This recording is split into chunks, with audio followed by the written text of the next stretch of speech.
Venezia e sono qui in rappresentanza del nostro presidente, dell'associazione di cui faccio parte, che è l'Associazione Italiana Direttori e Tecnici Pubblici Giardini, il dottor Alessandro Bedin, che non è potuto venire per altri impegni istituzionali, come spesso succede.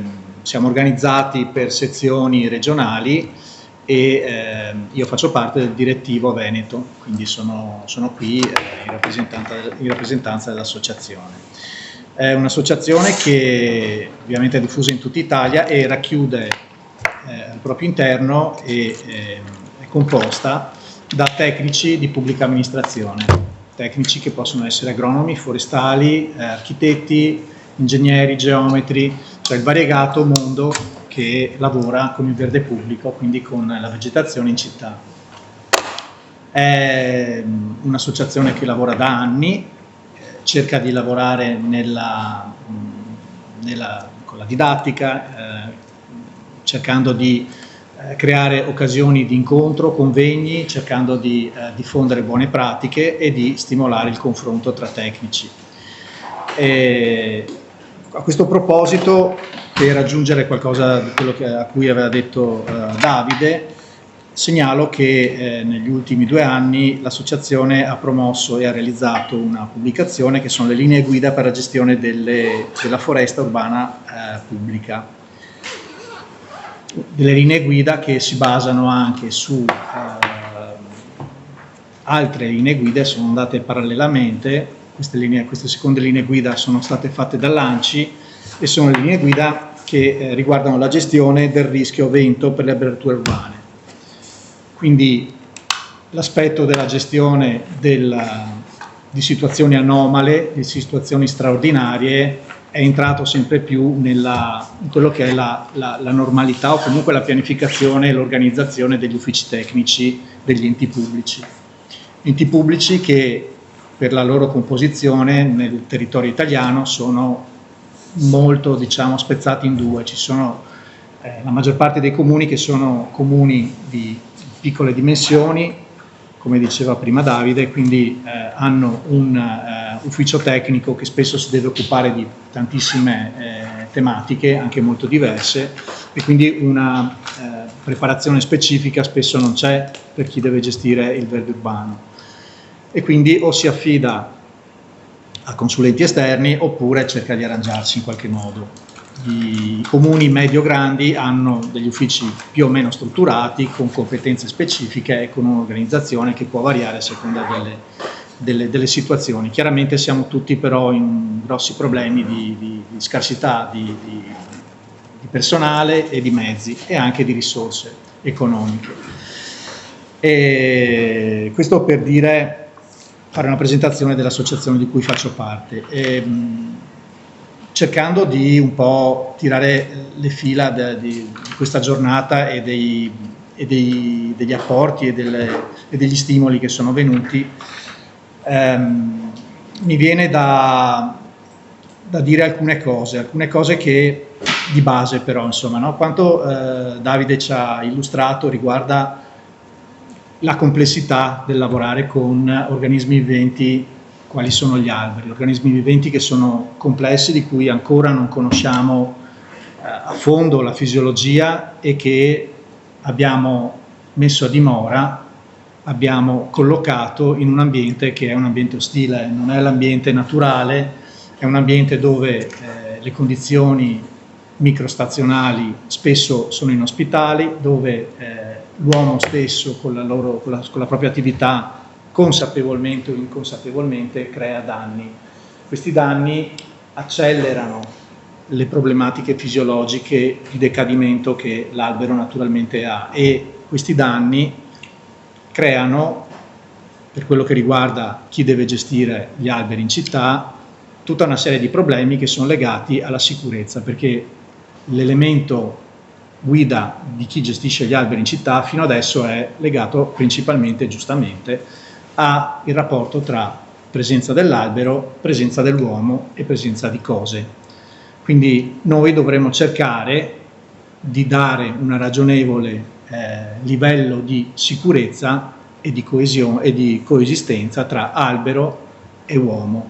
Albero che dà una serie di vantaggi, di servizi, come vengono chiamati servizi ecosistemici, di cui noi godiamo e che ci permettono, in questo contesto di rapida evoluzione dettato dal riscaldamento globale, ci permettono di mitigare in qualche senso gli estremi termici, gli estremi legati alle temperature elevate, legate a picchi di pioggia, come impropriamente vengono chiamati bombe d'acqua, e quindi ci aiutano. Allo stesso tempo, come noi, soffrono di questi picchi climatici che ne accorciano la vita e che li rendono per noi pericolosi.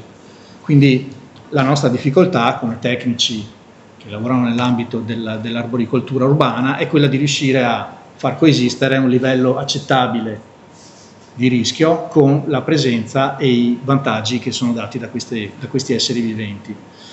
Ora, in tutto questo si inserisce, e qui stiamo parlando di situazioni di ordinarietà, si inseriscono gli eventi meteo intensi o estremi, quindi la situazione è ancor più complicata.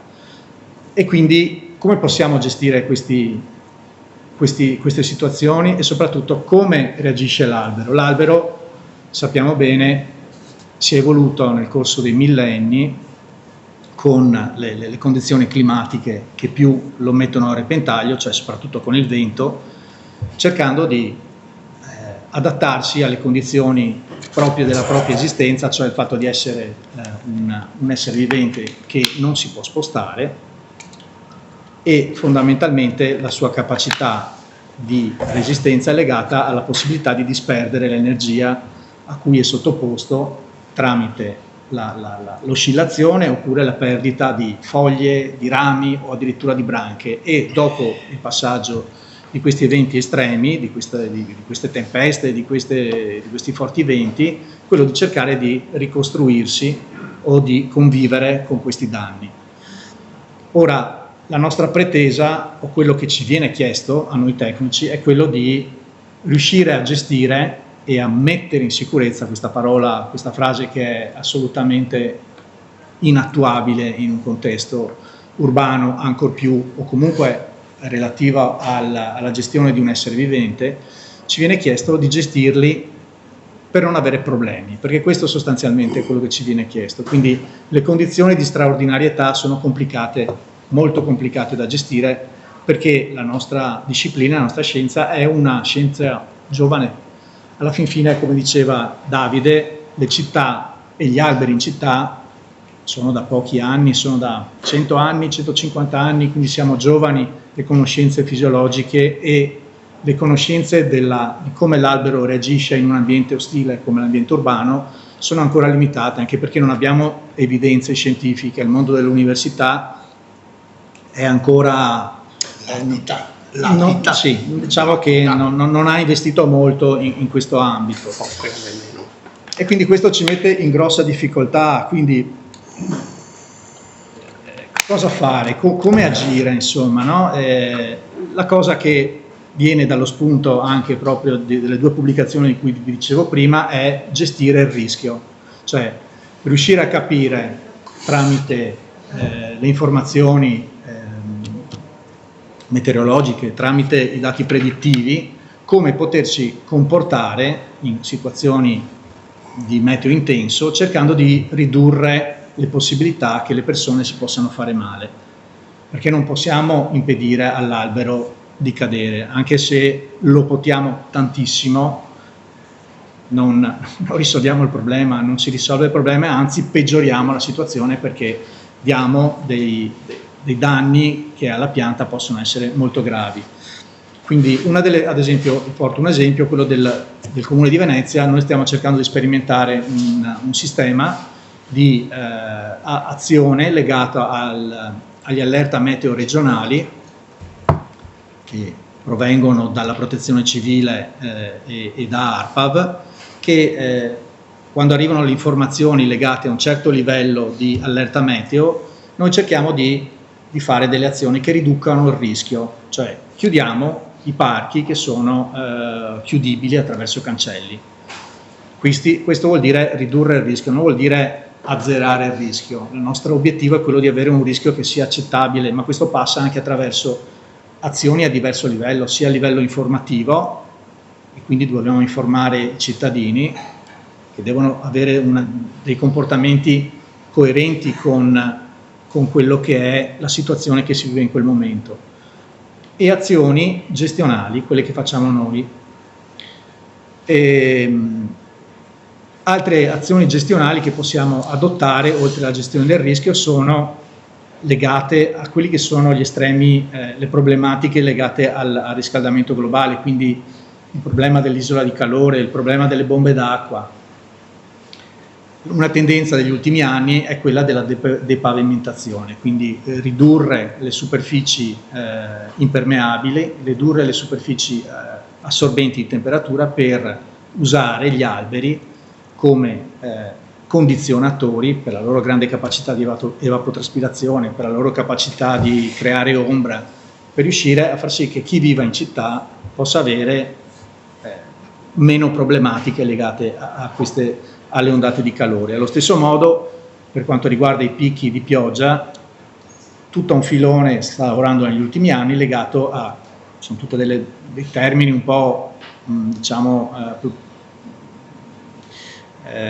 propagandistici, ma funzionano, cioè la città spugna, cioè riuscire a creare quelli che sono i giardini della pioggia, cioè superfici che assorbano acqua piuttosto che avere superfici impermeabili che convogliano l'acqua nelle fognature, che possono anche avere problemi di capacità di drenaggio, per capacità di quantitativo di acqua. Sì, sostanzialmente è questo. Il Comune di Venezia già una ventina di anni fa ha realizzato un grande progetto, che è il progetto del Bosco di Mestre, che ha un impatto in questo senso, perché il Bosco di Mestre può essere usato come un'area di espansione, visto che ci sono dei canali e dei fiumi che ci passano accanto, insomma, quindi una cassa di espansione in caso di eventi di piena legato a precipitazioni estreme. Quindi quello su cui dobbiamo lavorare riguarda anche quanto diceva Davide, cioè la scelta delle specie, quali specie usare, quali specie sono più adatte, dobbiamo continuare a usare gli stessi parametri, possiamo allargarci, sperimentare altre specie che finora non sono mai state usate? Probabilmente sì. Sono tutte domande che io adesso pongo alla platea, ma a cui non ho una risposta, se non la risposta verrà attraverso la sperimentazione, attraverso errori anche probabilmente. Mi ha colpito una cosa fondamentale che ha detto Davide, cioè che gli effetti del cambiamento climatico, del riscaldamento globale, non devono essere degli alibi su quelli che sono stati gli errori fatti in passato, su quelli che sono gli errori che continuiamo a compiere sulla gestione degli alberi in città. E allo stesso modo il miglioramento delle condizioni della vita degli alberi è il presupposto per ridurre i rischi a cui gli alberi sono sottoposti dovuti al riscaldamento globale. Quindi lavoriamo prima per non dover dopo raccogliere i cocci del vaso rotto dopo. È chiaro che spesso gli eventi meteo hanno un'intensità, hanno una forza sulla quale non possiamo agire più di tanto. E qui entra in gioco anche l'aspetto evidenziato dal dottor Crespi, cioè la problematica dei dati, la problematica della diffusione dei dati, di dati certi, di dati sicuri, insomma il fatto che in Italia non esista un servizio meteo nazionale è una vulnerabilità, è un problema chiaramente sotto gli occhi di tutti. Io non lo sapevo, ammetto la mia colpa, siamo gli unici in Europa, o no? Quasi. Sì, in Europa sì, no, c'è qualche stato dell'Africa orientale che non c'è. Qualche tribù di Vatussi. Però insomma sono situazioni con cui dovremo confrontarci sempre di più. E un altro aspetto evidenziato sempre da Davide è una questione spinosa, cioè la sostituzione dei viali alberati, quindi una sostituzione legata a una serie di questioni. è un tema di discussione, è un tema fondamentale, insomma. Senz'altro, per quello che riguarda la valutazione di stabilità degli alberi, ci sono delle grosse novità che sono degli ultimi anni, ma sono delle novità su cui tutti noi dobbiamo riflettere, su cui tutti noi dobbiamo confrontarci per evolvere. L'aspetto nuovo è quello della gestione del rischio, cioè non più solamente la valutazione del singolo albero di per sé stesso, ma la valutazione dell'albero nel contesto e rispetto alle dimensioni dell'albero stesso. Cioè la gestione del rischio è uno strumento che viene applicato in tantissimi campi, economico, meteorologico e adesso anche gestione arboricolturale, quindi è un'evoluzione che dobbiamo imparare a capire, che dobbiamo imparare a conoscere, a gestire. Allo stesso modo, mi viene da dire, si potrebbe gestire con l'aspetto della gestione, della valutazione di sostituzione dei viali alberati, perché noi dobbiamo capire quali sono i viali alberati che affacciano su quelle strade che sono maggiormente usate sia come percorrenza di autoveicoli piuttosto che di pedoni o biciclette. Quindi dobbiamo ragionare sulla vulnerabilità del sito, dobbiamo lavorare avendo dei dati sulla costruzione di una carta della vulnerabilità, quindi dobbiamo sapere dove agire con un certo grado di conoscenza, dobbiamo agire puntualmente, non si possono fare discorsi generali, perché alla fine noi tecnici, come dicevi tu, siamo sul campo e quindi dobbiamo passare attraverso la conoscenza del territorio. Siamo in trincea più che siamo in trincea, come gli alberi, stessa roba. Solo che gli altri potevano muoversi. Esatto.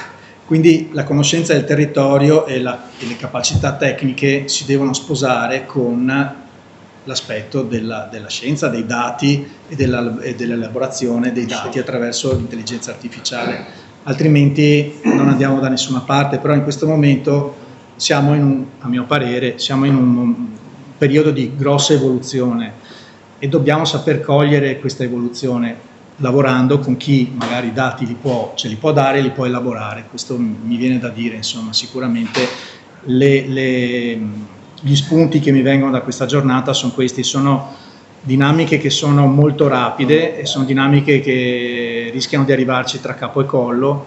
L'aspetto della gestione degli alberi sarà uno degli aspetti, perché il riscaldamento globale lo viviamo già adesso tutti noi, insomma, quindi diamoci da fare.